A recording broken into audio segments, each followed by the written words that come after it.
서울 강남의 고급 주택가에 위치한 웅장한 대저택 창문에서 불빛이 새어나옵니다. 그곳은 최범석 회장의 집무실입니다. 73세의 최범석 회장이 창가에 서서히 밝아오는 하늘을 바라봅니다. 그의 뒷모습은 여전히 당당하고 위험이 느껴지지만 어깨에는 세월의 무게가 실려 있습니다. 그는 천천히 돌아서서 책상으로 향합니다. 넓은 책상 위에는 겹겹이 쌓인 서류들이 질서정연하게 놓여 있습니다. 그 옆에는 작은 은색 액자 하나가 놓여 있습니다. 범석은 책상 앞에 앉으며 액자를 집어듭니다. 액자 속에는 까만 머리에 환한 미소를 짓고 있는 5살 배기 소녀의 사진이 있습니다. 그는 사진을 바라보며 미소를 짓습니다. 그의 강인한 얼굴에 잠시 부드러운 기색이 번집니다. 수진아, 오늘도 좋은 하루 보내렴.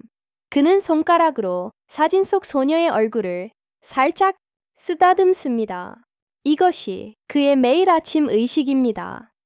액자를 원래 자리에 놓으며 그의 표정은 다시 냉정하게 굳어집니다.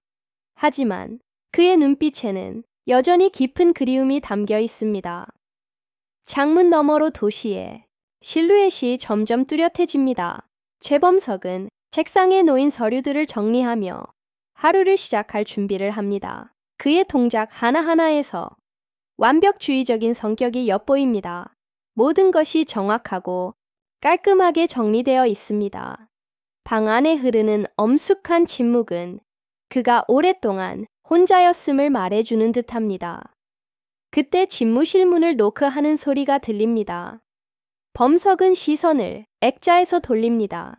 들어오세요.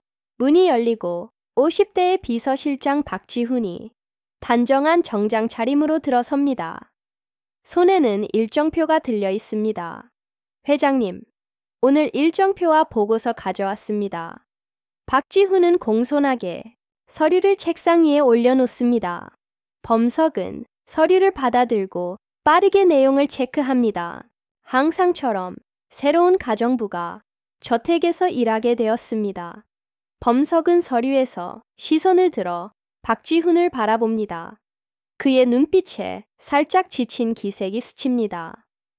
회장님께서 3개월마다 가정부를 바꾸시는 기록이 이번에는 깨질지 모르겠습니다만 이번 분은 추천서가 정말 뛰어납니다. 특히 까다로운 분들 밑에서도 오래 일한 경력이 있으세요. 박지훈이 말합니다. 범석은 고개를 살짝 끄덕이며 들어오라는 신호를 보냅니다. 박지훈은 문 쪽으로 고개를 돌려 손짓합니다. 문으로 41세의 이수진이 들어섭니다. 단정한 차림에 그녀는 깔끔하게 빗어넘긴 머리에 편안하면서도 전문적인 인상을 줍니다. 그녀는 공손하게 인사합니다. 안녕하세요. 오늘부터 모시게 된 이수진입니다. 잘 부탁드립니다. 최범석은 수진을 잠시 바라봅니다. 무심한 표정이지만 눈에 잠시 관심이 스쳐 지나갑니다. 그는 고개만 가볍게 끄덕입니다. 수진 씨, 회장님께서 좋아하시는 음식과 싫어하시는 음식 목록, 그리고 지방 관리에 관한 특별 지시 사항은 제가 나중에 자세히 알려드릴게요. 박지훈이 수진에게 부드럽게 말합니다. 수진은 미소와 함께 고개를 끄덕입니다. 아침은 200시 30분에 주세요. 소금은 최소한으로 넣고 와사비는 절대 사용하지 마세요. 범석이 담담하게 말합니다. 수진은 다시 한번 공손하게 고개를 숙입니다. 네, 알겠습니다. 말씀하신 대로 준비하겠습니다. 이제 가세요. 범석이 다시 서류로 시선을 돌리며 말합니다. 수진과 박지훈은 조용히 방을 나갑니다. 문이 닫히고 범석은 의자에 깊숙이 기대 앉습니다. 그는 무의식적으로 작은 멜로디를 흥얼거리기 시작합니다. 오래전 딸에게 불러주던 자장가입니다. 잠시 후 그는 자신이 무엇을 하고 있는지 깨닫고 멈춥니다. 그의 표정에 순간적으로 놀라움이 스칩니다. 오랫동안 입에 올리지 않았던 그 노래가 왜 하필 지금 떠올랐는지 의아해하는 눈치입니다. 저택의 주방에서 수지는 정성스럽게 아침 식사를 준비하고 있습니다. 그녀 손놀림은 빠르면서도 정확합니다. 최범석의 식사는 단순해 보이지만 준비 과정은 복잡합니다. 그릇들은 정확히 같은 간격으로 놓여야 하고 음식은 시계 방향으로 특정한 순서에 따라 배치됩니다. 아침 식사 준비됐습니다. 수진이 식당에 들어서자 최범석은 시계를 확인합니다. 정확히 6시 30분입니다. 그는 자리에 앉으며 음식을 살펴봅니다. 모든 것이 그가 지시한 대로 완벽하게 준비되어 있습니다. 밥은 175도에서 정확히 15분간 뜸을 들였나요? 네, 회장님. 그리고 국물 온도는 80도로 맞췄습니다. 네, 회장님. 범석은 고개를 끄덕이며 식사를 시작합니다. 그날 오후, 최범석의 옷장 앞에서 수지는 그의 옷을 정리하고 있습니다. 셔츠는 색상별로 분류되고 타이는 패턴과 소재에 따라 세심하게 배열됩니다. 양복은 착용한 날짜를 기록해두고 최소 일주일 간격으로 순환시키며 셔츠의 단추는 항상 잠가둬야 합니다. 수지는 조용히 고개를 끄덕이며 지시사항을 하나하나 메모합니다. 이전 가정부들이 견디지 못했던 세세한 요구사항들이 그녀는 묵묵히 따릅니다. 밤 11시, 최범석이 서재에서 책을 읽고 있습니다. 수지는 조용히 문을 두드리고 들어와 따뜻한 차를 내려놓습니다. 회장님, 취침 전 차 가져왔습니다. 수진이 말합니다. 최범석은 놀란 표정으로 그녀를 바라봅니다. 그는 차를 요청한 적이 없습니다. 매일 밤 이맘때쯤 차를 드신다는 기록을 보고 준비해 드렸습니다.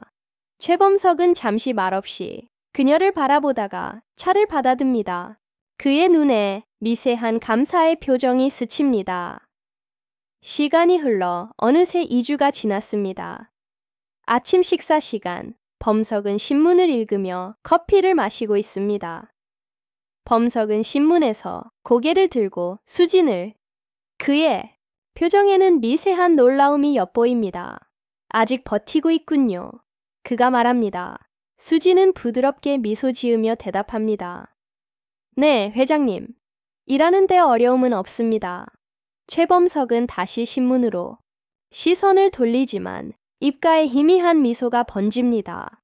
그는 자신도 모르게 이 새로운 가정부에게 조금씩 마음의 문을 열고 있었습니다. 저택의 거실에서 최범석은 저녁 뉴스를 보며 홀로 커피를 마시고 있습니다. 갑자기 그의 표정이 일그러집니다. 가슴을 움켜잡으며 고통스러운 신음을 내뱉습니다. 커피잔이 그의 손에서 떨어져 바닥에 산산조각이 납니다. 최범석은 숨을 제대로 쉬지 못하고 소파에서 미끄러지듯 바닥으로 쓰러집니다. 그 소리를 들은 수진이 급히 거실로 뛰어옵니다. 회장님, 괜찮으세요? 수진은 재빨리 최범석의 상태를 확인합니다. 그의 얼굴은 창백하고 숨을 헐떡이고 있습니다. 수진은 즉시 상황을 파악하고 행동합니다. 박 실장님, 회장님께서 심장 발작이 일어난 것 같아요. 119에 전화하겠습니다. 박지훈은 전화를 받는 대로 급히 달려왔습니다. 수진은 침착하게 최범석의 넥타이를 풀고 기도를 확보합니다. 질산염 스프레이가 필요해요. 서재 서랍에 있을 겁니다. 빨리요. 박지훈은 급히 서재로 달려갑니다. 수진은 최범석의 맥박을 확인하며 그를 편안한 자세로 눕힙니다. 회장님, 제 말 들리시죠? 곧 도움이 올 거예요. 깊게 숨 쉬세요. 박지훈이 스프레이를 가지고 돌아옵니다. 수진은 즉시 최범석의 혀 밑에 스프레이를 뿌립니다. 몇 분 후 범석의 호흡이 조금 안정됩니다. 구급차 사이렌 소리가 멀리서 들려옵니다. 잠시 후 병원 병실에서 범석은 서서히 의식을 되찾습니다. 흐릿한 시야로 병실을 둘러보니 창가에 서 있는 수진의 모습이 보입니다. 그녀는 창밖을 바라보며 깊은 생각에 잠겨 있습니다. 물. 범석의 목소리에 수진이 급히 돌아섭니다. 회장님, 깨어나셨군요. 수진은 재빨리 물을 따라 범석에게 제공합니다. 얼마나 됐지? 범석이 묻습니다. 거의 하루가 지났습니다. 다행히 의사 선생님께서 빠르게 조치를 취해서 큰 위험은 넘겼다고 하셨어요. 최범석은 자신의 가슴을 만져봅니다. 아직 약간의 통증이 남아 있습니다. 당신이 구했군. 아닙니다. 당연히 해야 할 일을 했을 뿐이에요. 수지는 잠시 범석을 바라봅니다. 그의 눈에 복잡한 감정이 스칩니다. 가정부 일 외에 이런 일까지 할 필요는 없소. 그의 말투는 무심해 보이지만 그 안에는 감사의 마음이 숨어 있습니다. 수지는 부드럽게 미소 지으며 말합니다. 제 의무입니다. 회장님 곁에 있는 것이 제 일이니까요. 그녀의 단순한 대답 속에는 진심 어린 걱정과 안도감이 담겨 있습니다. 범석은 더 이상 말을 잇지 않고 천장을 바라봅니다. 다음 날, 병실 문이 열리고 45세의 남자가 들어옵니다. 범석 건설 부회장 최태준입니다. 그는 화려한 꽃다발을 들고 있습니다. 삼촌, 많이 좋아지셨습니다. 너무 걱정했습니다. 최태준은 과장된 걱정을 표현하며 침대 옆에 꽃다발을 놓습니다. 수진은 조용히 자리를 비켜주려고 합니다. 가지 마세요, 수진 씨. 범석의 말에 수진은 자리에 남습니다. 최태준은 수진을 힐끗 보고는 다시 최범석에게 시선을 돌립니다. 삼촌, 이제 회사 일은 접어두세요. 제가 다 알아서 할 테니까요.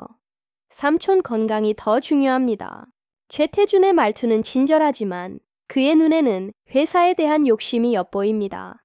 범석은 차갑게 대답합니다. 아직 죽을 생각은 없다. 내일 회사를 나갈 예정이야. 최태준의 표정이 순간 굳었다가 다시 미소로 바뀝니다. 아, 그러시군요. 하지만 무리하지 마세요. 회사는 제가 돌아갈 때까지 현상 유지만 할게요. 중요한 결정은 모두 보류하고. 최태준은 억지로 미소 지으며 고개를 끄덕입니다. 그러다가 수진에게 시선을 돌립니다. 이분이 삼촌을 구해주셨다 들었습니다. 정말 감사합니다. 그런데 어떻게 심장약이 서재에 있는지 아셨죠? 그의 말에는 의심이 담겨 있습니다. 수진은 차분하게 대답합니다. 회장님 약을 정리하면서 알게 되었습니다. 심장 질환이 있으신 줄 알고 항상 주의하고 있었어요. 최태준은 뭔가 더 말하려다가 최범석의 차가운 시선을 받고 입을 다집니다. 그는 어색하게 웃으며 자리에서 일어납니다. 그럼 저는 이만 가보겠습니다. 회사에서 기다리는 미팅이 있어서요. 빨리 회복하세요, 삼촌. 최태준이 나간 후 병실은 다시 조용해집니다. 범석은 수진을 바라봅니다. 내일 퇴원하면 집에서 조용히 쉬고 싶소. 수진은 고개를 끄덕입니다. 모든 준비를 해두겠습니다. 최범석의 눈에 미세한 신뢰의 감정이 스칩니다. 그는 처음으로 누군가에게 마음을 열기 시작합니다. 퇴원 후 일주일이 지난 저녁, 범석은 넓은 거실에 안락 의자에 앉아 오래된 정자 차잔에서 차를 마시고 있습니다. 은은한 조명 아래 그의 얼굴에는 피로가 깃들어 있지만 눈빛만은 여전히 날카롭습니다. 벽시계가 시를 알리는 소리가 조용히 울립니다. 수진이 정리된 서류 뭉치를 들고 거실로 들어섭니다. 내일 일정 서류입니다. 확인해 주시면 됩니다. 수진이 테이블 위에 서류를 올려놓습니다. 그녀는 작은 차 테이블에 놓인 닭이 세트를 바라보며 묻습니다. 차 한 잔 더 드릴까요? 범석은 고개를 끄덕입니다. 여기에 앉아 나와 같이 차 한 잔 하게. 수지는 고개를 끄덕이며 정성스럽게 차를 따르고 한 잔을 자신에게도 따릅니다. 범석은 무언가 특이한 점을 발견합니다. 오른손으로 컵을 잡을 때 약지만 살짝 구부린 채 차잔 받침을 안정적으로 받치고 있습니다. 최범석의 눈이 미세하게 커집니다. 그는 자신의 손을 내려다봅니다. 무의식적으로 똑같은 자세로 잔을 약지만 살짝 구부린 차에 들고 있었던 것입니다. 그는 오래전 아내가 이 특이한 습관을 자주 놀렸던 기억을 떠올립니다. 뭔가 불편한 점이라도 있으신가요? 수진의 질문에 최범석은 자신이 그녀를 한참 동안 쳐다보고 있었다는 것을 깨닫고 시선을 돌립니다. 아니, 괜찮소. 범석은 다시 서류로 시선을 돌리지만 그의 마음속에는 이상한 감정이 일어나기 시작합니다. 저녁 식사 시간. 평소보다 일찍 식당에 범석은 수진이 식사를 차리는 모습을 지켜봅니다. 그녀는 최범석의 자리 앞에 모든 것을 완벽하게 배치합니다. 밥과 국, 그리고 여러 반찬들이 정확한 위치에 놓입니다. 모든 것이 범석이 원하는 대로 정확하게 놓여 있습니다. 오늘은 나와 같이 식사를 하게. 수지는 놀란 표정 하나 없이 차분하게 식탁에 앉았습니다. 식사가 시작되었고 범석은 평소보다 수진을 더 유심히 관찰합니다. 그녀가 반찬을 먹는 순서가 그의 시선을 사로잡습니다. 나물, 생선, 고기 순으로 먹고 국물과 밥을 번갈아 3숟가락씩 떠먹습니다. 범석이 어릴 적부터 항상 고수하는 식사 방식과 놀라울 정도로 일치합니다. 수진 씨는 항상 그렇게 식사를 하나요? 질문에 수진이 조금 놀라는 기색을 보입니다. 네, 이렇게 먹는 거요. 그냥 습관인 것 같아요. 혹시 불편한 점이 있으실까요? 특별한 이유는 없소. 그냥 궁금했을 뿐이요. 범석은 잠시 침묵한 후 다시 질문합니다. 수진 씨, 어디서 자랐지요? 수지는 잠시 수저를 내려놓고 대답합니다. 서울 근교고아원에서 자랐습니다. 햇살의 집이라는 곳이었고 고등학교를 졸업할 때까지 그곳에 있었습니다. 최범석의 눈에 미세한 감정의 파동이 지나갑니다. 햇살의 집은 그의 딸이 실종된 지역과 가까운 곳입니다. 가족은 기억나는 것이 있나요? 수진의 표정이 조금 어두워집니다. 기억나지 않습니다. 5살 때 사고로 기억을 많이 잃었어요. 누군가가 저를 고아원에 데려다 준 것 같은데 그 이전의 기억은 거의 없습니다. 범석의 표정이 미묘하게 변합니다. 그는 더 이상 묻지 않고 식사를 계속합니다. 하지만 그의 마음속에는 이상한 감정이 소용돌이치기 시작합니다. 우연의 일치가 너무 많았습니다. 습관, 나이, 고아원. 그는 감히 희망을 품을 수 없지만 그 가능성을 완전히 무시할 수도 없었습니다. 다음 날 오후 수지는 범석의 약을 정리하기 위해 그의 서재에 들어갑니다. 최범석 회장은 병원에 추가 검진을 받으러 외출한 상태입니다. 서재는 언제나처럼 정갈하게 정리되어 있습니다. 수지는 책상 옆 서랍을 열어 약통을 정리하기 시작합니다. 서랍을 정리하던 중 가장 안쪽에서 작은 나무 상자를 발견합니다. 약들 사이에 숨겨져 있던 것입니다. 호기심에 이끌려 그녀는 상자를 조심스럽게 꺼내 살펴봅니다. 오래되었지만 정교하게 만들어진 음악 상자입니다. 표면에는 섬세한 무늬가 새겨져 있고 위에는 작은 발레리나 인형이 장식되어 있습니다. 수지는 잠시 망설이다가 상자를 열어봅니다. 상자가 열리자 부드러운 멜로디가 흘러나옵니다. 그 순간 수진의 표정이 굳습니다. 멜로디는 단순하지만 묘하게 마음을 올리는 노래입니다. 그리고 무엇보다도 이 멜로디는 어딘가 매우 익숙합니다. 마치 오래전부터 알고 있던 노래처럼 느껴집니다. 수진의 눈에서 갑자기 눈물이 맺힙니다. 그녀는 자신의 반응에 놀라 눈물을 재빨리 닦아냅니다. 왜 이 노래가 이토록 강한 감정을 불러일으키는지 이해할 수 없습니다. 이 노래 어쩐지 들어본 것 같아. 수지는 무의식적으로 멜로디를 따라 흥얼거리기 시작합니다. 그녀의 목소리는 작지만 정확하게 멜로디를 따라갑니다. 마치 수백 번 불러봤던 노래처럼 자연스럽게 흘러나옵니다. 그때 그 모습을 문 너머로 범석이 지켜보고 있습니다. 그는 방금 병원에서 돌아와 서재로 향하던 중이었습니다. 문이 살짝 열려 있어 안을 들여다보니 수진이 그의 소중한 음악 상자를 들고 노래를 흥얼거리고 있는 모습이 보였습니다. 최범석의 표정은 복잡한 감정으로 가득 차 있습니다. 그 음악 상자는 딸의 5번째 생일 선물이었고 그 멜로디는 그가 직접 작곡한 자장가입니다. 아내와 함께 매일 밤 딸에게 불러주던 특별한 노래로 가족 외에는 아무도 알지 못하는 멜로디였습니다. 최범석의 손이 미세하게 떨립니다. 그는 소리 없이 돌아섭니다. 그의 마음속에는 의심과 기대, 두려움이 뒤섞여 있습니다.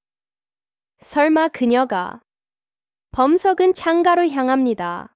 그 사람이 누구인지 명시되어 있지는 않습니다. 다만 최근 곁에서 진정한 도움을 준 사람이라는 표현이 있습니다. 최태은은 창을 3번 내려칩니다. 그의 눈에는 분노와 불안이 뒤섞여 있습니다. 분명 그 가정부 때문이야. 불과 2달 전에 나타난 여자가 삼촌의 마음을 이렇게 사로잡다니. 삼촌이 그렇게 쉽게 사람을 신뢰하는 성격이 아니잖아. 변호사는 조심스럽게 말합니다. 그 가정부에 대해 뭔가 알고 계신 게 있으신가요? 장님께 특별히 신뢰하게 된 이유가 있을 수도 있습니다. 최태은은 눈을 가늘게 뜨며 생각에 잠깁니다. 그는 책상 앞으로 돌아와 의자에 깊숙이 앉습니다. 그 여자가 삼촌의 심장 발작 때 응급처치를 했다고 들었어. 하지만 그게 유언장 바꿀 정도인가?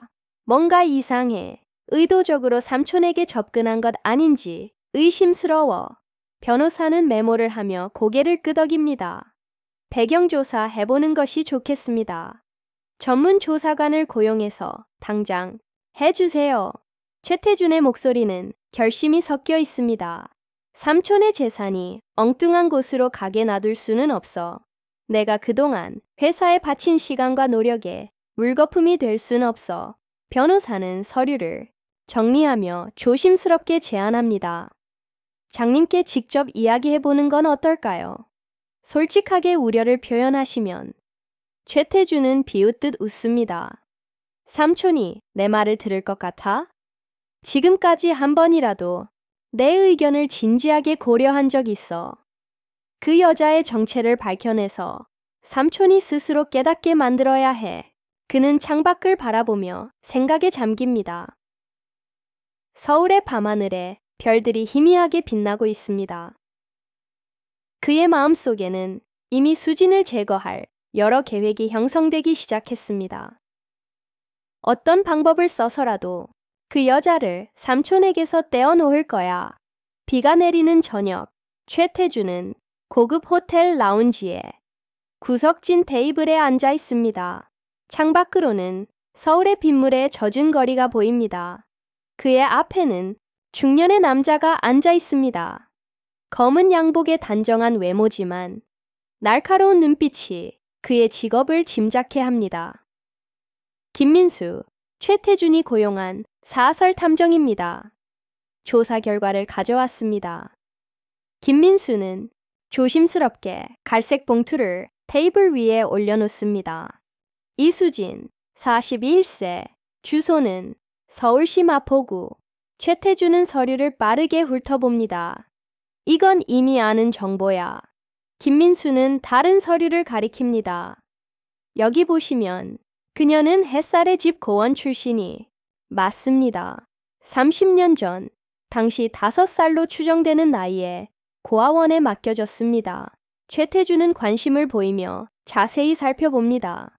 고아원 기록에 따르면 그녀는 머리에 심한 부상을 입은 채로 발견되었습니다. 잠실 일대의 항공원 벤치에서 누군가에 의해 발견되어 병원으로 이송되었고 의식불명 상태였다가 회복된 후에도 과거에 대한 기억은 거의 없었다고 합니다. 최태준의 눈이 커집니다. 잠시 30년 전에, 정확히는 1993년 6월 24일입니다. 발견 장소는 최 회장님이 만든 주상복합 근처였습니다. 김민수는 설명합니다. 최태준은 잠시 생각에 잠깁니다. 그의 표정이 미묘하게 변합니다. 삼촌의 딸이 사라진 시기와 장소가 겹칩니다. 하지만 당시 경찰 조사에서 연관성은 발견되지 않았습니다.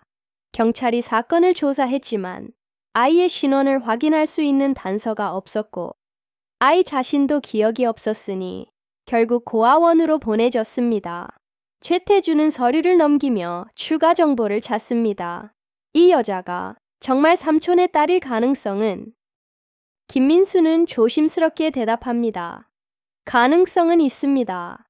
나이, 발견 시기와 장소가 일치하니까요. 하지만 확실한 증거는 없습니다. 최태준은 고아원 사진을 살펴봅니다. 그곳에는 어린 시절의 수진으로 보이는 소녀가 다른 아이들과 함께 찍힌 사진이 있습니다. 그는 오래된 가족 앨범에서 본 사촌 수진의 모습을 떠올려 봅니다. 고아원 원장은 아직 살아있나요? 네, 김미숙 원장님이십니다. 현재 70대 중반이지만 여전히 햇살의 집을 운영하고 계십니다. 최태준은 생각에 잠깁니다. 그의 눈에 교활한 빛이 스칩니다. 이 정보를 어떻게 활용할지 생각해 봐야겠군요. 만약 그녀가 정말 삼촌의 딸이라면 문제가 복잡해질 테니 김민수는 조용히 기다립니다. 최태준은 잠시 후 결심한 듯 말합니다. 일단 이 정보는 비밀로 해줘.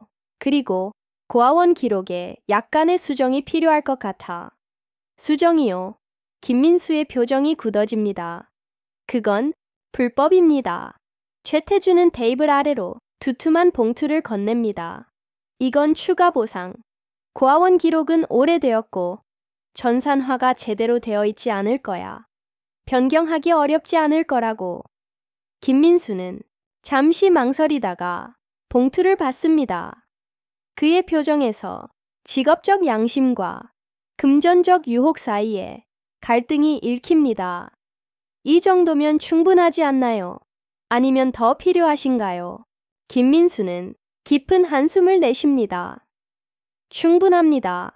언제까지 필요하신지 최대한 빨리 보여줄 증거가 필요해. 비가 창문을 더 세차게 두드립니다.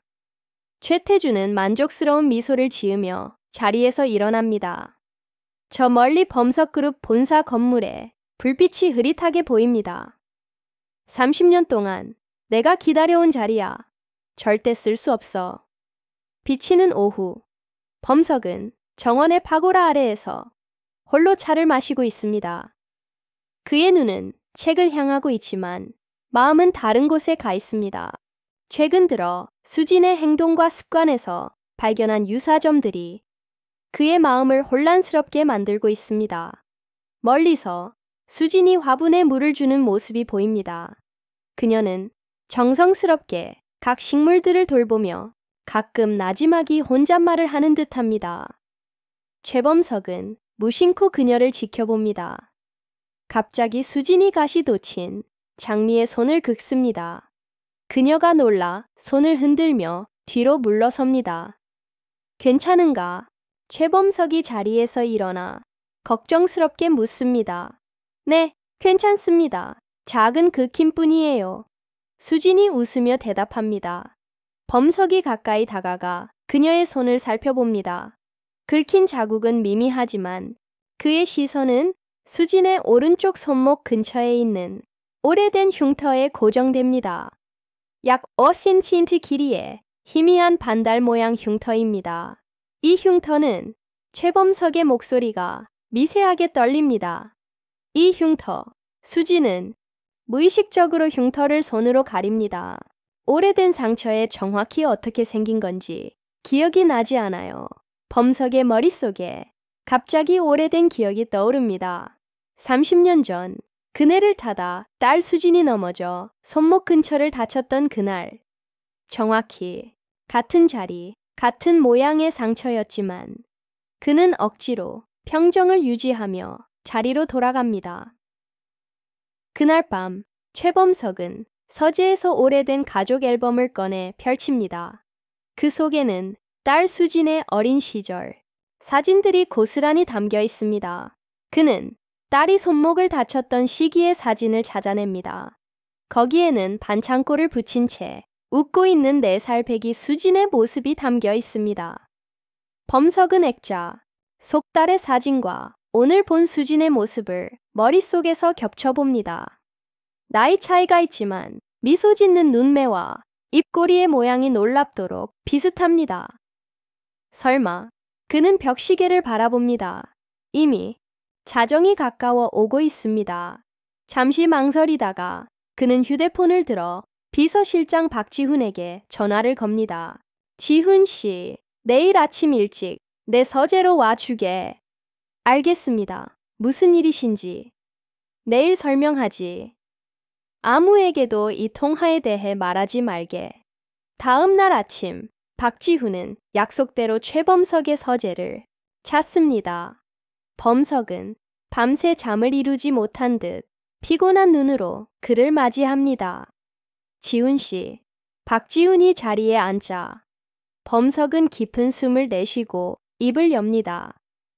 수진 씨에 대해 철저히 조사해 주었으면 하네. 박지훈은 놀란 표정을 감추지 못합니다. 이수진 씨요. 무슨 문제라도 있으신가요? 범석은 창밖을 바라보며 말합니다. 그녀가 햇살의 집 고아원 출신이라고 하더군. 그곳에 언제 어떻게 들어갔는지 조사해보게. 특히 30년 전 기록을. 박지훈은 의표로 메모를 합니다.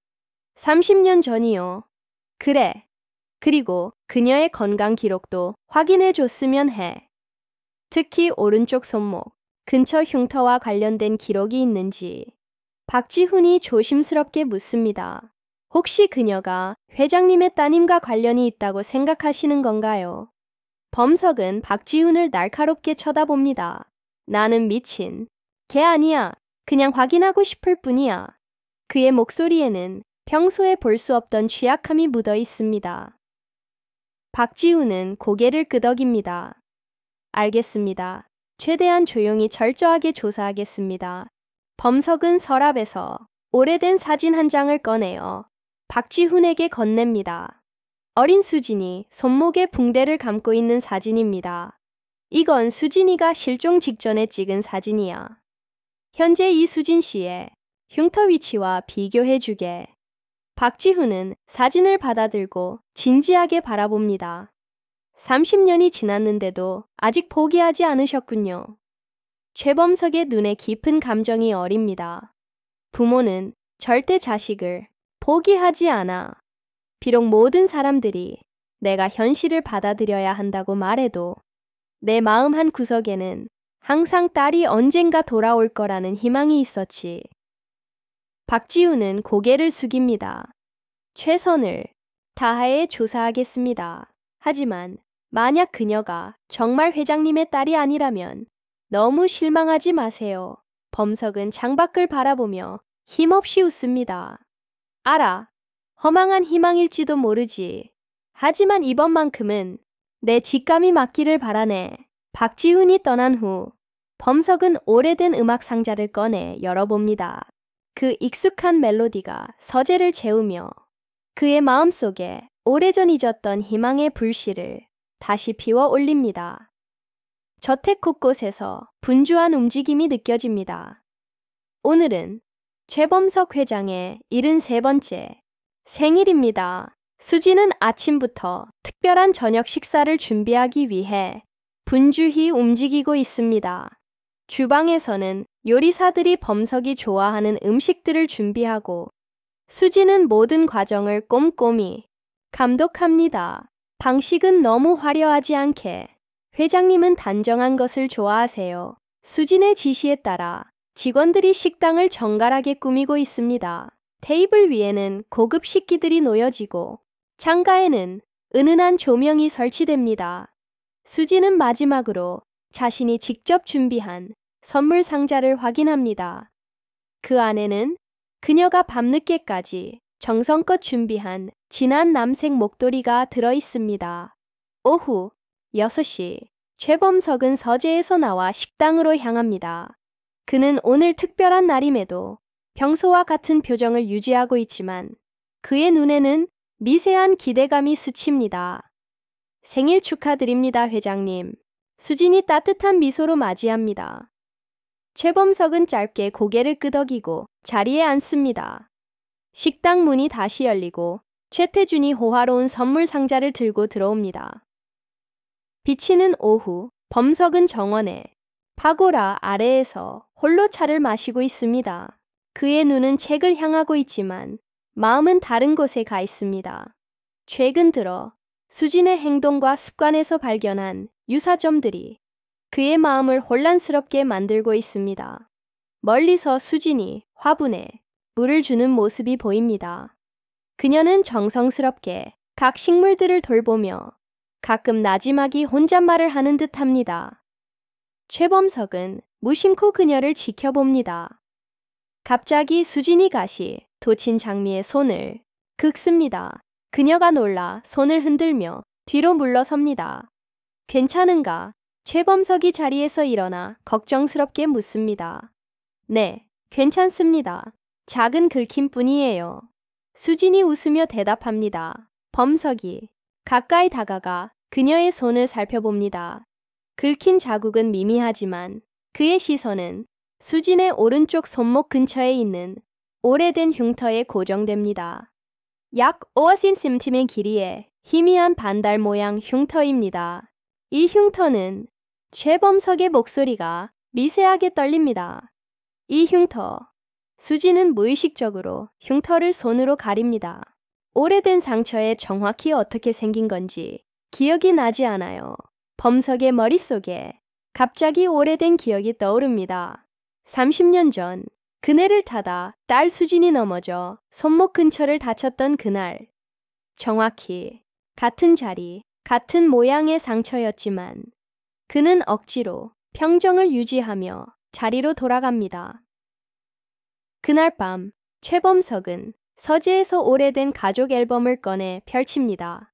그 속에는 딸 수진의 어린 시절 사진들이 고스란히 담겨 있습니다. 그는 딸이 손목을 다쳤던 시기의 사진을 찾아냅니다. 거기에는 반창고를 붙인 채 웃고 있는 4살 배기 수진의 모습이 담겨 있습니다. 범석은 액자, 속딸의 사진과 오늘 본 수진의 모습을 머릿속에서 겹쳐봅니다. 나이 차이가 있지만 미소 짓는 눈매와 입꼬리의 모양이 놀랍도록 비슷합니다. 설마 그는 벽시계를 바라봅니다. 이미 자정이 가까워 오고 있습니다. 잠시 망설이다가 그는 휴대폰을 들어 비서실장 박지훈에게 전화를 겁니다. 지훈 씨, 내일 아침 일찍 내 서재로 와주게. 알겠습니다. 무슨 일이신지. 내일 설명하지. 아무에게도 이 통화에 대해 말하지 말게. 다음 날 아침, 박지훈은 약속대로 최범석의 서재를 찾습니다. 범석은 밤새 잠을 이루지 못한 듯 피곤한 눈으로 그를 맞이합니다. 지훈 씨, 박지훈이 자리에 앉자 범석은 깊은 숨을 내쉬고 입을 엽니다. 수진 씨에 대해 철저히 조사해 주었으면 하네. 박지훈은 놀란 표정을 감추지 못합니다. 이수진 씨요. 무슨 문제라도 있으신가요? 범석은 창밖을 바라보며 말합니다. 그녀가 햇살의 집 고아원 출신이라고 하더군. 그곳에 언제 어떻게 들어갔는지 조사해보게. 특히 30년 전 기록을. 박지훈은 의표로 메모를 합니다. 30년 전이요. 그래. 그리고 그녀의 건강 기록도 확인해 줬으면 해. 특히 오른쪽 손목 근처 흉터와 관련된 기록이 있는지. 박지훈이 조심스럽게 묻습니다. 혹시 그녀가 회장님의 따님과 관련이 있다고 생각하시는 건가요? 범석은 박지훈을 날카롭게 쳐다봅니다. 나는 미친. 걔 아니야. 그냥 확인하고 싶을 뿐이야. 그의 목소리에는 평소에 볼 수 없던 취약함이 묻어 있습니다. 박지훈은 고개를 끄덕입니다. 알겠습니다. 최대한 조용히 철저하게 조사하겠습니다. 범석은 서랍에서 오래된 사진 한 장을 꺼내어 박지훈에게 건넵니다. 어린 수진이 손목에 붕대를 감고 있는 사진입니다. 이건 수진이가 실종 직전에 찍은 사진이야. 현재 이 수진 씨의 흉터 위치와 비교해주게. 박지훈은 사진을 받아들고 진지하게 바라봅니다. 30년이 지났는데도 아직 포기하지 않으셨군요. 최범석의 눈에 깊은 감정이 어립니다. 부모는 절대 자식을 포기하지 않아. 비록 모든 사람들이 내가 현실을 받아들여야 한다고 말해도 내 마음 한 구석에는 항상 딸이 언젠가 돌아올 거라는 희망이 있었지. 박지훈은 고개를 숙입니다. 최선을 다하여 조사하겠습니다. 하지만 만약 그녀가 정말 회장님의 딸이 아니라면 너무 실망하지 마세요. 범석은 창밖을 바라보며 힘없이 웃습니다. 알아. 허망한 희망일지도 모르지. 하지만 이번만큼은 내 직감이 맞기를 바라네. 박지훈이 떠난 후 범석은 오래된 음악 상자를 꺼내 열어봅니다. 그 익숙한 멜로디가 서재를 채우며 그의 마음속에 오래전 잊었던 희망의 불씨를 다시 피워 올립니다. 저택 곳곳에서 분주한 움직임이 느껴집니다. 오늘은 최범석 회장의 73번째 생일입니다.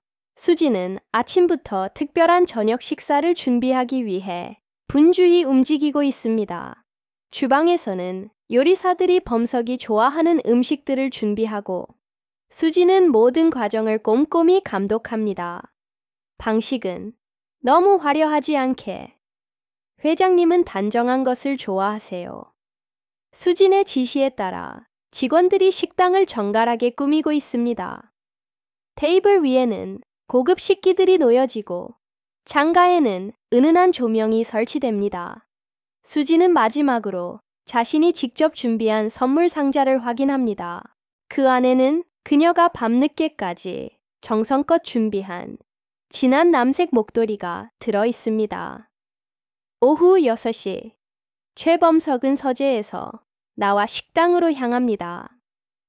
그는 오늘 특별한 날임에도 평소와 같은 표정을 유지하고 있지만 그의 눈에는 미세한 기대감이 스칩니다. 생일 축하드립니다, 회장님. 수진이 따뜻한 미소로 맞이합니다. 최범석은 짧게 고개를 끄덕이고 자리에 앉습니다. 식당 문이 다시 열리고 최태준이 호화로운 선물 상자를 들고 들어옵니다. 가족인가 쉽게 접근할 수 있는 정보지.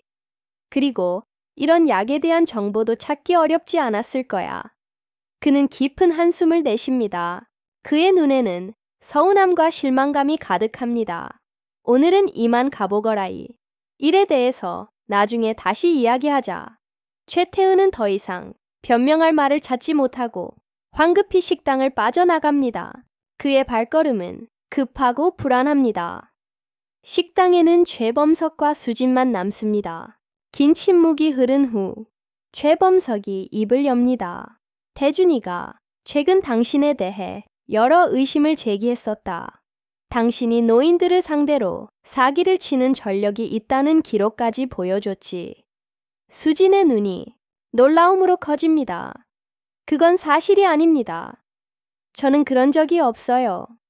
최범석은 부드럽게 미소 짓습니다. 알고 있어. 태준이가 보여준 기록이 조작된 것 같다는 의심이 들었지만 이제는 확신이 서는 군. 그는 잠시 생각에 잠겼다가 덧붙입니다. 수진 씨, 당신은 오늘도 내 목을 구해주는군. 수진은 미소 짓습니다. 그녀의 눈에는 따뜻함과 진심이 담겨 있습니다. 제가 해야 할 일을 했을 뿐입니다. 범석은 수진 목을 조심스럽게 목에 두릅니다. 그것은 마치 오랜 시간 동안 그가 그리워했던 가족의 온기처럼 따뜻하게 느껴집니다. 함께 케이크라도 먹지 않겠어. 생일인데 축하도 못 받았군. 수지는 환하게 미소 짓습니다. 물론이죠. 제가 특별히 준비한 케이크가 있답니다. 그녀는 주방으로 향하고 범석은 그의 뒷모습을 바라봅니다. 그의 마음속에 점점 더 강한 확신이 자라나고 있습니다. 이 여자가 정말 내 딸일지 모른다. 이른 아침, 최범석의 집무실. 그의 표정은 평소보다 긴장되어 있고 끊임없이 시계를 확인합니다. 노크 소리가 들리고 박지훈이 서류 가방을 들고 조용히 들어옵니다. 자료가 왔습니다, 회장님. 범석은 고개를 덕이고 책상으로 향합니다. 박지훈은 가방에서 두꺼운 서류 봉투를 꺼내 테이블 위에 올려놓습니다. 생각보다 많은 시간이 걸렸군. 30년 전 기록을 찾는 게 쉽지 않았습니다. 특히 고아원 기록은 대부분 수기로 작성되어 있어서 디지털화되어 있지 않았어요. 범석은 서류 봉투를 여러 내용물을 꺼냅니다. 여기 1993년 6월 24일 경찰 보고서입니다. 잠실에 있는 범석건설의 주상복합 근처에서 발견된 미확인 여아에 관한 내용입니다. 최범석은 떨리는 손으로 보고서를 집어듭니다. 이 아이는 건설 자재에 치여 머리를 크게 다쳤고 지나가던 남성에 의해 병원으로 이송되었습니다. 오른쪽 손목 근처에 반달 모양의 상처가 있었다고 기록되어 있습니다. 최범석의 표정이 굳어집니다. 계속해서 아이는 몇 개월간 의식불명 상태였고 깨어난 후에는 자신의 이름이나 부모에 대해 아무것도 기억하지 못했습니다. 진원을 확인할 수 없어 결국 햇살의 집 고아원으로 이송되었습니다. 박지훈은 다음 서류를 펼칩니다. 이건 햇살의 집 고아원의 입소 기록입니다. 당시 원장이었던 김미숙 씨가 작성한 내용인데요. 아이가 갖고 있던 유일한 소지품은 미미라는 이름의 고양이 인형뿐이었다고 합니다. 최범석의 눈이 커집니다. 미미는 제 딸이 항상 데리고 다니던 고양이 인형의 이름입니다. 최범석은 자리에서 일어나 장가로 향합니다. 그의 어깨가 미세하게 떨리는 것이 보입니다. 회장님, 이건 놀라운 일치입니다. 사고 장소와 시간, 상처의 위치, 인형 이름까지. 박지훈은 이어서 말합니다. 최범석은 깊은 숨을 내쉽니다. 이건 우연일 수 없어. 그는 다시 책상으로 돌아와 다른 서류들을 살펴봅니다. 그 중에는 햇살의 집에서 은 어린 시절 수진의 사진도 있습니다. 흐릿하지만 그 눈매와 미소는 최범석이 간직하고 있는 딸의 모습과 놀랍도록 비슷합니다. 그리고 이건 이수진 씨의 의료 기록입니다. 그녀의 혈액형은 B형으로 회장님과 같습니다. 게다가 오른쪽 손목의 흉터에 대한 의사 소견도 있는데 어린 시절의 외상으로 인한 것으로 보이며 세 이전에 생긴 것으로 추정됨이라고 적혀 있습니다. 범석은 모든 서류를 다시 한번 꼼꼼히 살펴봅니다. 모든 조각이 맞아 떨어지는 듯합니다. 이 모든 것이 일치한다면 그녀가 정말 내 딸이라는 뜻인가? 그의 목소리에는 믿기지 않는 듯한 떨림이 있습니다. 30년간의 기다림과 그리움, 그리고 이제 찾았을지도 모른다는 희망이 그의 마음을 무겁게 짓누릅니다. 박지훈은 신중하게 말합니다. 회장님, 모든 정황이 그것을 가리키고 있습니다. 하지만 확실히 하려면 DNA 검사가 필요합니다. 범석이 박지훈의 말을 마무리합니다. 그는 깊은 생각에 잠겼다가 다시 입을 엽니다. 하지만 이 일을 어떻게 진행해야 하지? 수진 씨에게 직접 말하기엔 아직 시기상조일 수 있습니다. 박지훈이 조심스럽게 말합니다. 만약 검사 결과가 부정적이라면 그녀에게도 큰 상처가 될 테니까요. 비밀리에 진행하는 방법도 있습니다. 최범석은 고개를 끄덕입니다. 이 모든 상황이 꿈만 같군. 30년 동안 찾아 헤매던 딸이 정작 자신의 집에서 가정부로 일하고 있었다니 운명의 장난처럼 느껴집니다. 그렇게 하지 조용히 준비해주게. 그리고 이 일은 철저히 비밀로 해야 해. 태준에게 절대 새어나가선 안 돼. 박지훈은 이해한다는 듯 고개를 끄덕입니다. 이미 필요한 검사 기관을 알아봤습니다. 최고의 비밀 유지와 정확도를 보장하는 곳입니다. 수진 씨의 머리카락이나 개인 물품에서 DNA 샘플을 채취하면 됩니다. 범석은 창밖을 바라봅니다. 그의 눈에는 오랜만에 보는 희망에 빛이 깃들어 있습니다. 30년이 흘렀어. 내가 정말 딸을 찾게 될 줄이야. 박지훈은 조용히 서류들을 정리합니다. 그는 범석이 이렇게 감정적인 모습을 보이는 것을 거의 본 적이 없습니다.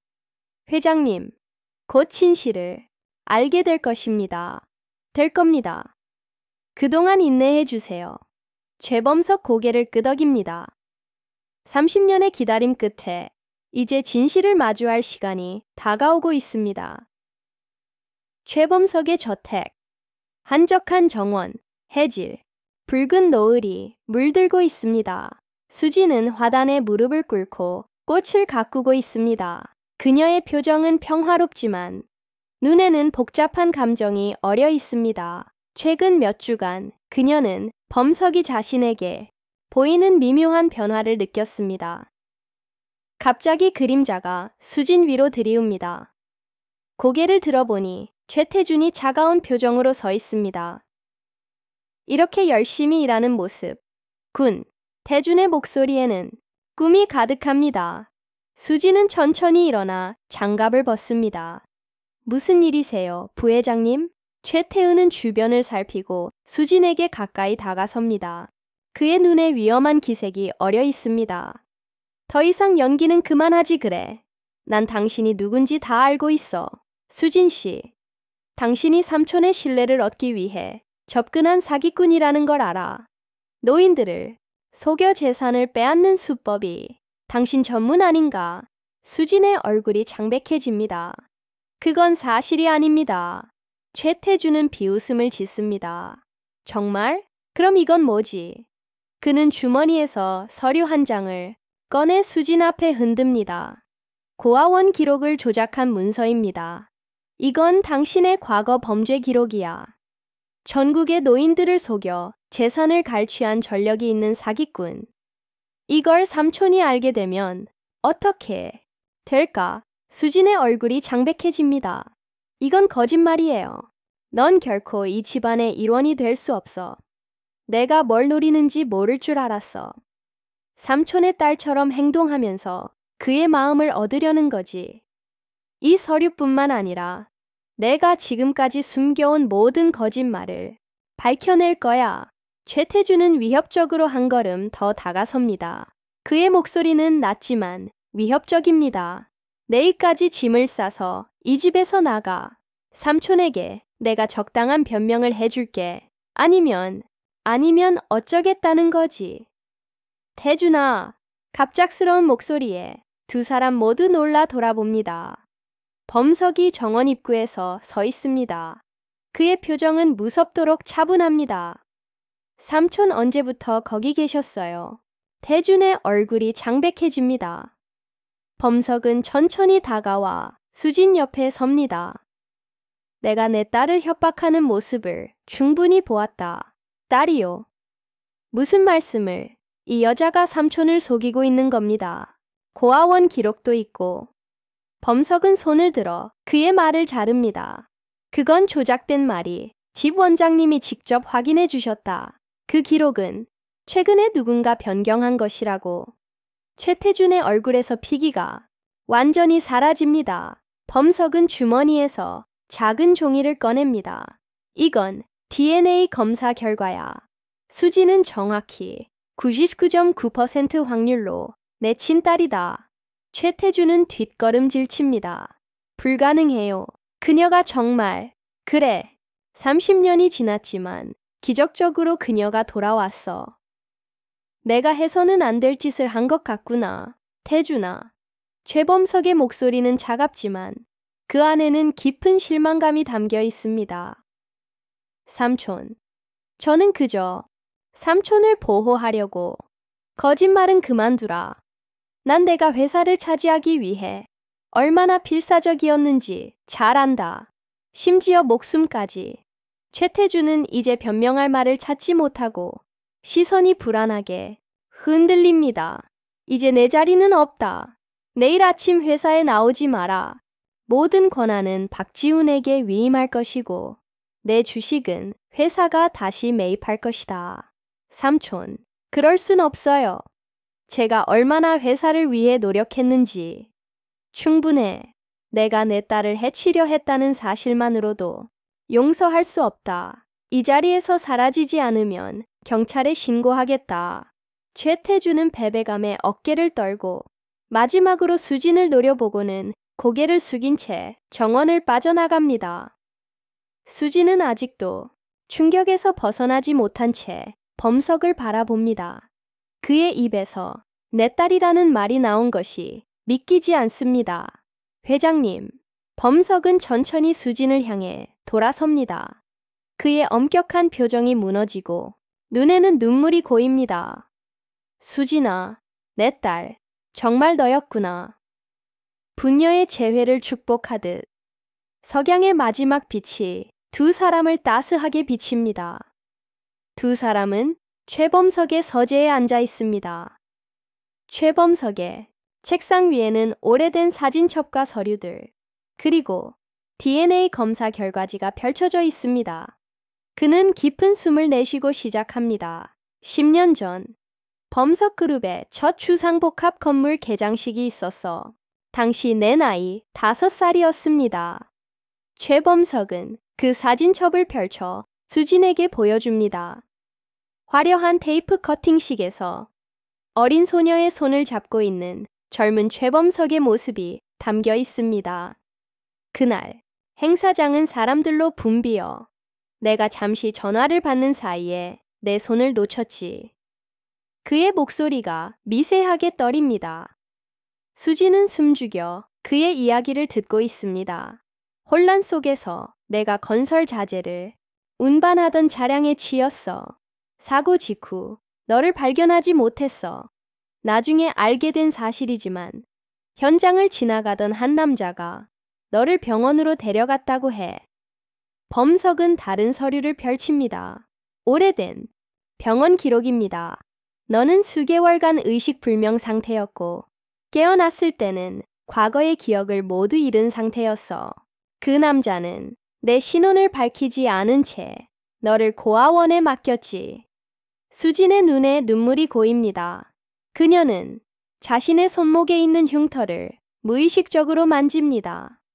그 사이 나는 너를 찾기 위해 모든 것을 다 했어. 경찰, 사설 탐정, 심지어 무당까지.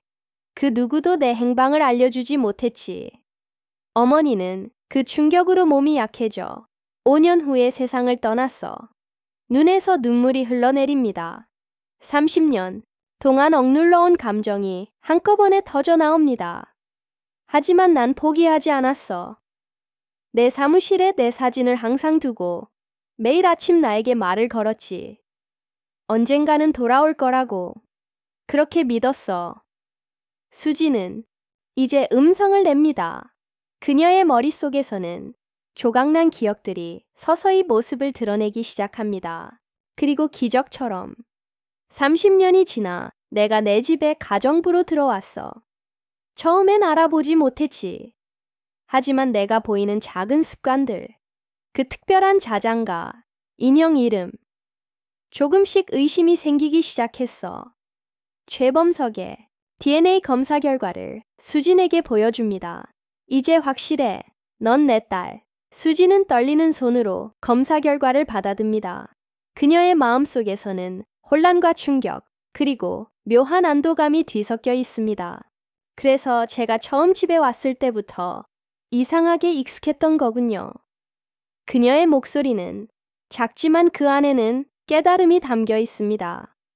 음악 상자의 멜로디, 회장님의 습관들이, 집에 있는 3가지, 모든 것이 어딘가 기억 속에 있었어요. 수지는 천천히 일어나 창가로 향합니다. 빗방울 너머로 저택의 정원이 보입니다. 어딘가 기억의 저편에서 어린 시절 그 정원에서 뛰어놀던 모습이 희미하게 떠오릅니다. 저는 정말 최수진. 그녀의 목소리에는 여전히 의문이 담겨 있습니다. 삶의 정체성이 순간에 바뀐다는 것은 쉽게 받아들일 수 있는 일이 아니기 때문입니다. 범석은 천천히 그녀에게 다가가 오래된 음악 상자를 건넵니다. 이건 내 5번째 생일 선물이었어. 매일 밤 이 멜로디에 맞춰 자장가를 불러주었지.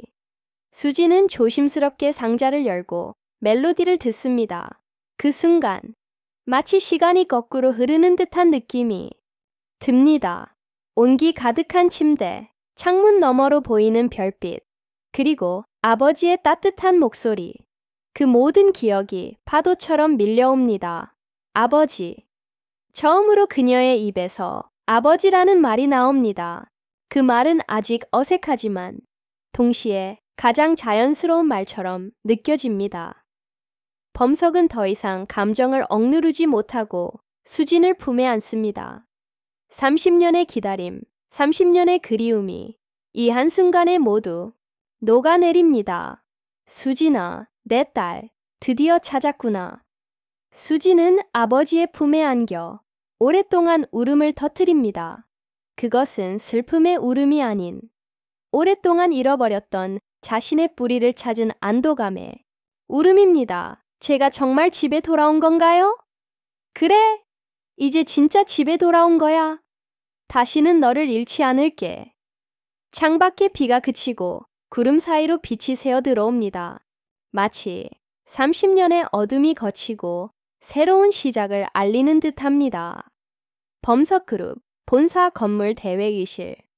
모든 임원들과 주요 부서장들이 모여 있습니다.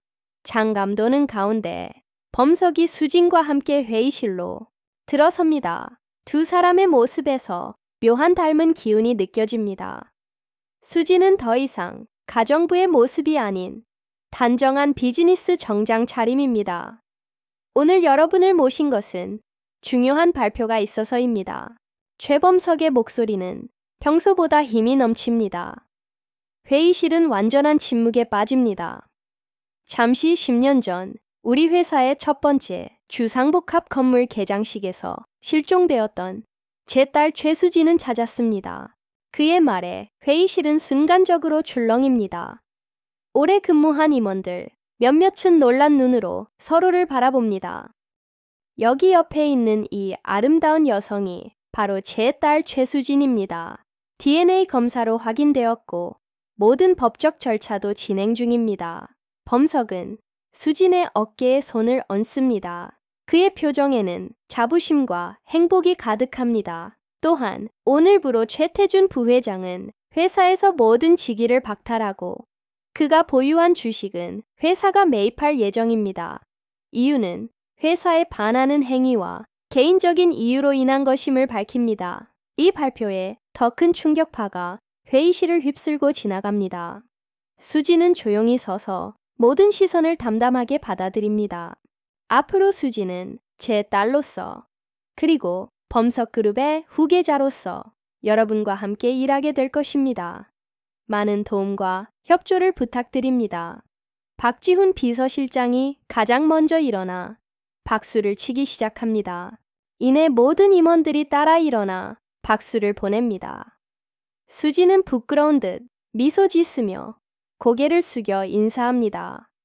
감사합니다. 아직 부족하지만 열심히 배우고 노력하겠습니다. 회의가 끝난 후 최범석의 사무실. 두 사람은 창가에 서서 범석그룹이 세운 도시의 풍경을 바라봅니다. 어떻게 생각해? 너무 갑작스러웠다. 최범석이 수진에게 묻습니다. 수진은 천천히 고개를 저으며 미소 짓습니다. 앞으로 배울 것이 많을 거야. 회사 업무도, 그룹의 역사도. 30년 동안의 공백을 채우는 게 쉽지 않을 테지. 다 이해하기는 어렵지만 아버지가 만든 것을 지키고 싶어요. 그리고 제 경험을 통해 다른 사람들을 돕고 싶어요. 범석은 호기심 어린 눈빛으로 수진을 바라봅니다. 어떤 생각이 있니? 햇살의 집에서 보낸 시간 동안 저처럼 가족을 잃은 아이들을 많이 봤어요. 그 아이들 중 얼마나 많은 아이들이 정말 고아인 아니면 저처럼 실종된 아이들인지 생각해보면 수진의 말에 빛이 납니다. 실종 가족 찾기를 돕는 재단을 설립하는 건 어떨까? 우리의 이야기가 다른 이들에게 희망을 줄 수 있을 거야. 수진의 얼굴에 환한 미소가 번집니다. 정말 좋은 생각이에요. DNA 데이터베이스, 최신 기술을 활용한 얼굴 인식 시스템, 실종 가족을 위한 심리 지원까지. 범석은 딸의 열정적인 모습에 감동합니다.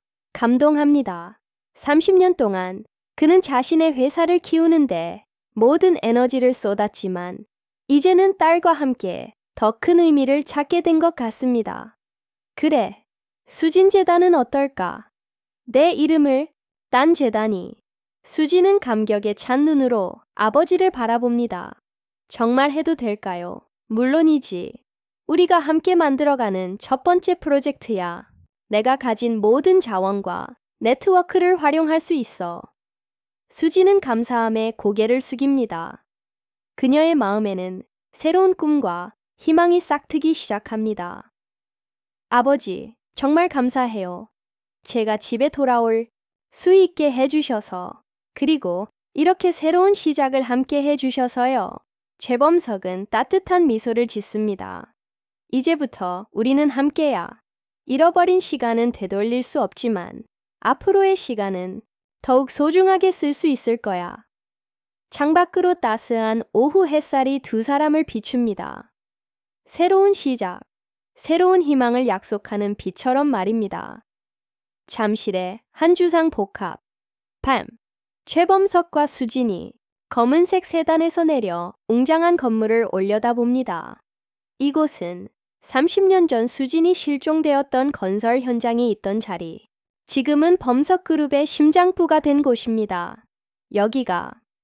수진이 고개를 들어 건물을 바라봅니다. 그래, 30년 전 내가 사라졌던 곳이야. 두 사람은 천천히 건물 안으로 들어갑니다. 건물을 완공한 후 이곳을 매일 왔어. 너를 기억하고 싶었거든. 수진은 아버지의 말에 깊은 감동을 느낍니다.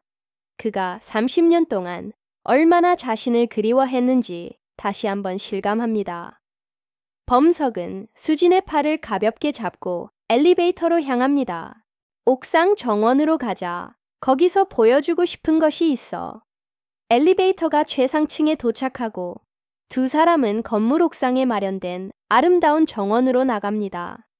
서울 전경이 파노라마처럼 펼쳐지는 가운데 정원 한쪽에는 작은 동상이 세워져 있습니다. 수진이 다가가 보니 그것은 어린 소녀의 모습을 한 청동 조각상입니다. 소녀는 하늘을 향해 손을 뻗고 있고 그 얼굴에는 희망찬 미소가 담겨 있습니다. 이건 너를 기억하기 위해 세운 거야. 건물이 완공되었을 때 이 조각상을 설치했지. 딸이라고 이름 붙였어. 수진의 눈에 눈물이 고입니다. 그녀는 조각상에 손을 대고 천천히 윤곽을 따라갑니다. 내 모습이에요. 그래, 내 기억 속에 남아있는 5살 때의 너 모습이야. 이 정원에 매일 와서 너를 생각했어. 최범석은 정원 벤치에 앉으며 수진에게 앉기를 권합니다. 그날 무슨 일이 있었는지 기억나니? 최범석이 조심스럽게 묻습니다. 수진은 잠시 생각에 잠기다가 천천히 고개를 저었습니다. 단편적인 기억들만 있어요. 사람들이 많았고 제가 아버지 손을 놓쳤던 거. 그리고 갑자기 큰 소리와 함께 어둠이 찾아왔어요. 최범석의 표정이 고통스럽게 일그러집니다. 내 잘못이었어. 아버지. 잘못이 아니에요. 그저 일어난 일일 뿐이에요.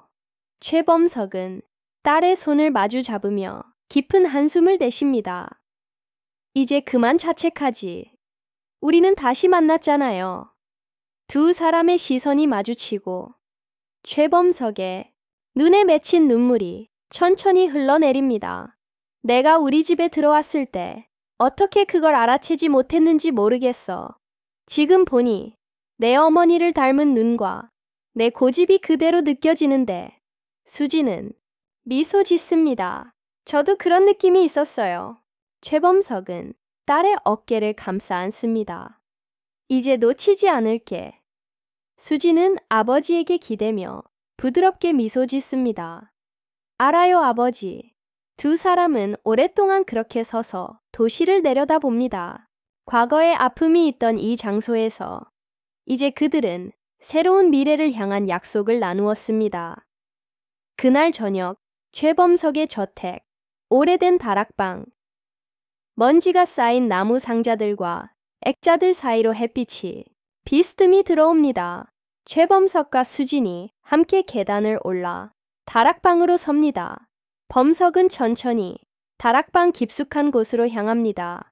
30년 동안 내 물건들을 모두 간직해왔어. 한 번도 정리하지 않았지. 그는 큰 나무 상자 앞에 멈춰 섭니다. 상자에는 수진이의 보물이라고 정성스럽게 써진 라벨이 붙어 있습니다. 범석이 조심스럽게 상자의 뚜껑을 엽니다. 수지는 상자 안을 들여다봅니다. 그녀의 물건들이 그대로 보존되어 있습니다. 작은 인형들, 색연필과 그림책, 리본으로 묶인 편지들, 그리고 다양한 추억의 물건들이 시간을 거스른 채 그대로 있습니다. 그리고 팔찌 하나가 들어 있습니다. 팔찌를 집어드는 순간 갑자기 기억이 물밀듯이 밀려옵니다. 어머니. 수진의 눈에 눈물이 고입니다. 어머니가 선물해 주신 거였어요. 범석은 놀란 표정으로 수진을 바라봅니다. 기억이 나니? 어머니가 제 손목에 이걸 채워주시며 우리 수진이 항상 행복할 거야 라고 말씀하셨어요. 범석은 옆에 있는 다른 상자를 가져옵니다. 가족, 앨범이 담긴 상자입니다. 네, 어머니 사진이야. 그는 앨범을 펼칩니다. 그 안에는 아름다운 여성이 어린 수진을 안고 있는 모습이 담겨 있습니다. 미소 짓는 그녀의 얼굴은 수진과 닮아 있습니다. 어머니. 수진은 사진을 부드럽게 어루만집니다. 기억나요? 어머니의 향기, 목소리, 웃음소리. 수진의 눈에서 눈물이 흘러내립니다. 그것은 슬픔의 눈물이 아닌 오랫동안 잊고 있던 소중한 기억을 되찾은 기쁨의 눈물입니다. 어머니는 언제? 총된 지 5년 후였어. 너를 잃은 슬픔을 이기지 못했지. 아버지, 왜 이 모든 것을 버리지 않으셨어요? 수진이 부드럽게 묻습니다. 최범석의 눈에는 깊은 감정이 스칩니다. 어떻게 버릴 수 있겠니? 이것들은 내 일부였다고 믿는 친구였고. 그는 잠시 말을 멈추고 깊은 숨을 들이마십니다. 나는 항상 내가 어딘가에서 살아있다고 믿었어. 이 물건들이 언젠가 나에게 돌아갈 거라고. 수지는 아버지의 손을 꼭 잡습니다. 범석은 딸의 손을 마주 잡으며 미소 짓습니다. 1년이 지난 어느 가을 오후, 서울 한강공원. 나무잎들이 황금빛과 붉은빛으로 물들어 바람에 살랑거립니다. 최범석과 수진이 강변을 따라 천천히 걷고 있습니다. 두 사람의 모습에서는 더 이상 어색함이 느껴지지 않습니다. 이제 그들은 진정한 부녀로 서로에게 가장 편안한 존재가 되었습니다. 여기였어요. 수진이 한 벤치 앞에서 멈춰 섭니다. 정말이니? 확실해. 범석이 벤치를 살펴봅니다. 네, 어머니와 아버지랑 항상 자리에 앉아서 한강을 바라봤어요. 제 5번째 생일 전날 저녁에도 두 사람은 벤치에 나란히 앉았어요. 강 너머로 저녁 노을이 붉게 물들기 시작하고 강물에 그 빛이 반사되어 아름다운 풍경을 만들어냅니다. 놀랍구나. 최범석이 감탄하듯 말합니다. 내 기억이 이렇게 돌아올 줄은 몰랐어. 저도 놀라워요. 처음에는 조각난 기억들만 있었는데 시간이 지나면서 점점 선명해져요. 마치 퍼즐이 맞춰지는 것 같아요. 한동안 두 사람은 그저 노을을 바라보며 조용히 앉아 있습니다. 강변을 따라 사람들이 산책하고 자전거를 타고 웃음소리가 멀리서 들려옵니다. 평화로운 시간이 흐릅니다. 수진재단 개원식이 다음 주로 다가왔구나. 범석이 말을 꺼냅니다. 네, 기대되면서도 긴장돼요. 많은 분들이 오신다고 하셨죠. 그래. 재단 설립 소식이 언론에 알려지면서 예상보다 많은 관심을 받고 있어. 우리 이야기가 다른 이들에게 희망을 주는 것 같아. 수진은 미소 짓습니다. 지난 1년간 그녀는 수진 재단을 설립하기 위해 열심히 일해왔습니다. 신기해요. 제가 경험한 아픔이 이제는 다른 사람들을 도울 수 있는 힘이 되다니요. 범석은 딸의 손을 꼭 잡습니다. 그의 손에서 감사와 자부심이 전해집니다. 내가 자랑스러워, 수진아. 내가 돌아온 후 내 인생이 완전히 달라졌어. 저도요, 아버지. 이제는 제가 알게 되었으니까요. 노을이 점점 더 짙어지고 강 위로 작은 배들이 지나갑니다. 멀리서 아름다운 야경이 펼쳐지기 시작합니다. 아버지, 이제 집에 갈까요? 내일도 바쁜 하루가 기다리고 있잖아요. 그래, 가자. 두 사람은 천천히 자리에서 일어납니다. 최범석은 수진의 어깨를 감싸 안고 그들은 함께 걸음을 옮깁니다. 안개 낀 아침으로 시작되었던 그들의 이야기는 이제 맑고 따뜻한 석양과 함께 새로운 장을 열고 있습니다. 뒤돌아보면 상처와 아픔, 기다림에 시간이 있었지만 앞으로 펼쳐질 날들은 희망과 사랑으로 가득할 것입니다. 강변의 산책로를 따라 걸어가는 두 사람의 뒷모습이 서서히 멀어지고 그들을 비추는 석양의 빛이 점점 더 따스하게 빛납니다. 30년 만에 찾은 딸과 30년 만에 집으로 돌아온 딸. 그들의 재회는 이제 끝이 아닌 새로운 시작입니다.